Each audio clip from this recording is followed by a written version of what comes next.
Hi, I'm Brian Slaybaugh, and I'm currently your District 7 trustee, and I'm running for re-election. I've lived in Garfield County near Pomeroy, Washington, where I farm and raise cattle with my oldest son.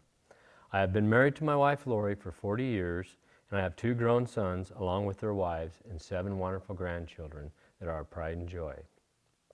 Several years ago, I was asked to run for the board at Inland, and when I was elected, I soon realized that I didn't know a lot about the co-op or how it was run.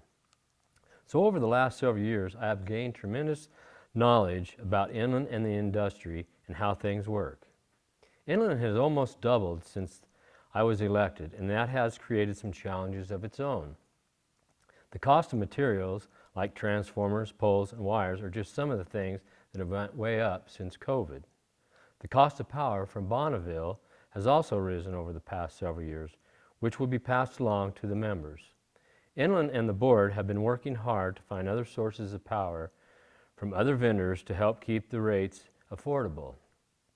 These are exciting times at Inland, and I feel we are in a great place with the work of Inland staff and the board. But Inland has many challenges moving forward.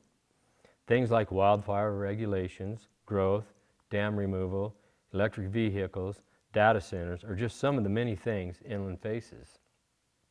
And here are some of the things we are doing at Inland.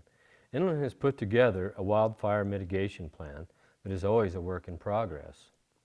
Our state has implemented several regulations like I-937, CETA, and many others that we must abide by that create increased costs to our members.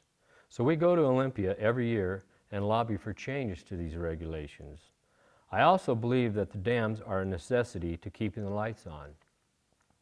I think wind and solar will always play a role in our power supply, but I will always need hydro to back it up. Hydropower can ramp up fast, so when the sun doesn't shine and the wind doesn't blow, hydro can keep the lights on. And hydropower is also carbon-free and very reliable. Inland Power is in great shape and a great co-op to be a part of, and I would love to continue to help lead Inland down a very successful path and work at keeping our rates as one of the lowest in the nation. So I would greatly appreciate your vote so I can continue to work for the members of Inland Power and Light. Thank you for your support.